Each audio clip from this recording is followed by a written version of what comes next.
Now we're gonna take it off. It's done. We're gonna drain it on the sink. Just follow me.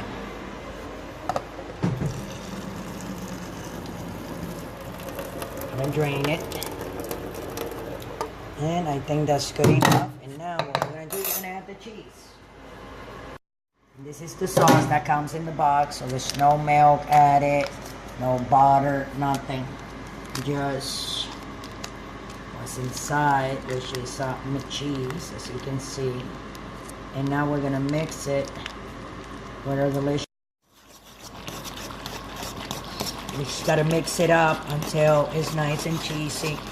So make sure that your arm is not gonna get tired, because you can't just stop. You gotta continue. See? So we drain this, not cool it, so you don't need to put no water or anything in it. And as soon as you think the texture looks good for you, and if you think it's good enough with you moving, then it should be done.